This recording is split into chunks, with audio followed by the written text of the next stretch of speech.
Mr. President, and gentlemen of the Board of Directors and citizens, 1/3 of the population of the South is of the Negro race. No enterprise seeking the material, civil, or moral welfare of this section can disregard this element of our population and reach the highest success. I but convey to you, Mr. President and directors, the sentiment of the masses of my race when I say to you that in no way have the value and manhood of the American Negro been more fittingly and generously recognized than by the managers of this magnificent exposition at every stage of its progress. It is a recognition that will do more to cement the friendship of the two races than any occurrence since the dawn of our freedom. Not only this, but the opportunity here afforded will awaken among us a new era of industrial progress. Ignorant and inexperienced, it is not strange that in the first years of our new life, we began at the top instead of at the bottom. That a seat in Congress or the state legislature was more sought than real estate or industrial skill. That the political convention of stump speaking had more attractions than starting a dairy farm or truck garden. A ship lost at sea for many days suddenly sighted a friendly vessel. From the mast of the unfortunate vessel was seen a signal: "Water, water, we die of thirst." The answer from the friendly vessel came back at once: "Cast down your bucket where you are." A second time, the signal, "Water, water, send us water," ran up from the distressed vessel and was answered: "Cast down your bucket where you are." And a third and fourth signal for water was answered: "Cast down your bucket where you are." The captain of the distressed vessel, at last heeding the injunction, cast down his bucket, and it came up full of fresh, sparkling water from the mouth of the Amazon River. To those of my race who depend on bettering their condition in a foreign land, or who underestimate the importance of cultivating friendly relations with the southern white man, who is their next door neighbor, I would say, cast down your bucket where you are. Cast it down in making friends in every manly way of the people of all races by whom we are surrounded. Cast it down in agriculture, mechanics, in commerce, in domestic service, and in the professions. And in this connection, it is well to bear in mind that whatever other sins the South may be called to bear when it comes to business, pure and simple, it is in the South that the Negro is given a man's chance in the commercial world. And in nothing is this exposition more eloquent than in emphasizing this chance. Our greatest danger is that in the great leap from slavery to freedom, we may overlook the fact that the masses of us are to live by the production of our hands, and fail to keep in mind that we shall prosper in proportion as we learn to dignify and glorify common labor and put brains and skill into the common occupations of life, shall prosper in proportion as we learn to draw the line between the superficial and the substantial, the ornamental gewgaws and the useful. No race can prosper till it learns that there is as much dignity in tilling a field as in writing a poem. It is at the bottom of life that we must begin, and not at the top. Nor should we permit our grievances to overshadow our opportunities. To those of the white race who look to the incoming of those of foreign birth and strange tongue and habits for the prosperity of the South, were I permitted, I would repeat what I say to my own race.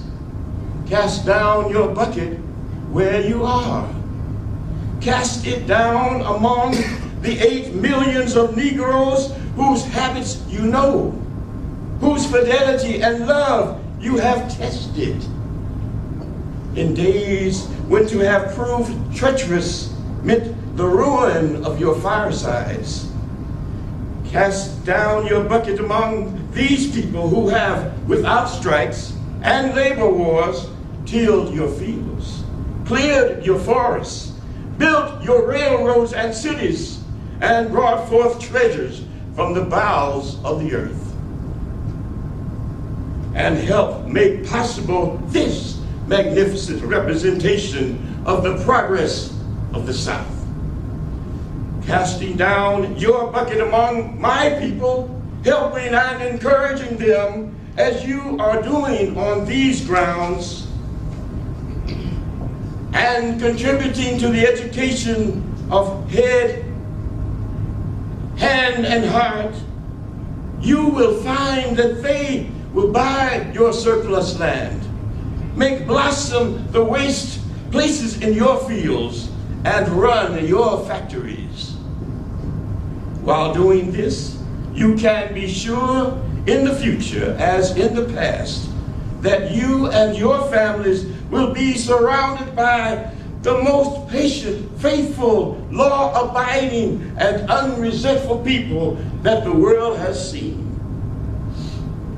As we have proved our loyalty to you in the past, in nursing your children, watching by the sickbed of your mothers and fathers, and often following them with tear-dimmed eyes to their graves, so in the future, in our humble way, we shall stand by you with a devotion that no foreigner can approach, ready to lay down our lives with yours in a way that shall make the interests of both races one. In all things that are purely social, we can be as separate as the fingers, yet one as the hand in all things essential to mutual progress. There is no defense or security for any of us except in the highest intelligence and development of all. If anywhere there are efforts tending to curtail the fullest growth of the Negro, let these efforts be turned into stimulating and encouraging and making him the most useful and intelligent citizen. Effort or means so invested will pay 1,000% interest. These efforts will be twice blessed, blessing him that gives and him that takes. There is no escape through law of man or God from the inevitable. The laws of changing justice bind oppressor with oppressed, and close as sin and suffering join, we march to fate abreast. Nearly 16 millions of hands will aid you in pulling the load upward. Or they will pull against you to lower down. We shall constitute 1/3 or more of the ignorance and crime of the South, or 1/3 of its intelligence and progress. We shall contribute 1/3 to the business and industrial prosperity of the South, or we shall prove a veritable body of death, stagnating, depressing, and retarding every effort to advance the body politic. Gentlemen of the Exposition, as we present to you our humble effort at an exhibition of our progress, you must not expect overmuch. Starting 30 years ago with ownership here and there in a few quilts and pumpkins and chickens gathered from miscellaneous sources, remember the path that led from these to the inventions and production of agricultural implements, buggies, steam engines, newspapers, books, statuary, carving, paintings, the management of drugstores and banks. It has not been trodden without contact with thorns and thistles. While we take pride in what we exhibit as a result of our independent efforts, we do not for a moment forget that our part in this exposition would fall far short of your expectations, but for the constant help that has come to our educational life, not only from the southern states, but especially from northern philanthropists who have made their gifts a constant stream of blessing and encouragement. The wisest among my race understand that the agitation of questions of social equality is of the extremest folly, and that progress in the enjoyment of all the privileges that will come must be the result of severe and constant struggle rather than artificial force. No race that has anything to contribute to the markets of the world is long in any degree ostracized. It is important and right that all the privileges of the law be ours. But it is vastly more important that we be prepared for the exercise of these privileges. The opportunity to earn $1 in a factory just now is worth infinitely more than the opportunity to spend $1 in an opera house. In conclusion, may I repeat that nothing in 30 years has given us more hope and encouragement and drawn us so near to you of the white race as this opportunity offered by this exposition.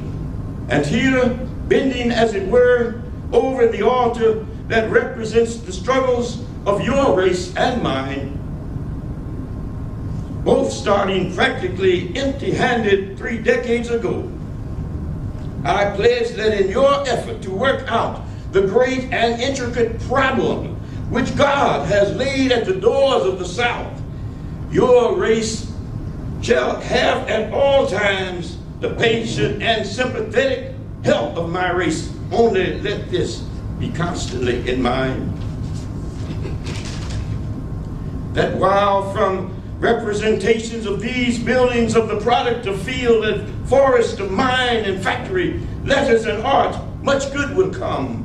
Yet, far above and beyond material benefits will be that higher good that let us pray to God will come in blotting out of sectional differences and racial animosities and suspicion, in a determination to administer absolute justice in a willing obedience among all classes to the mandates of law.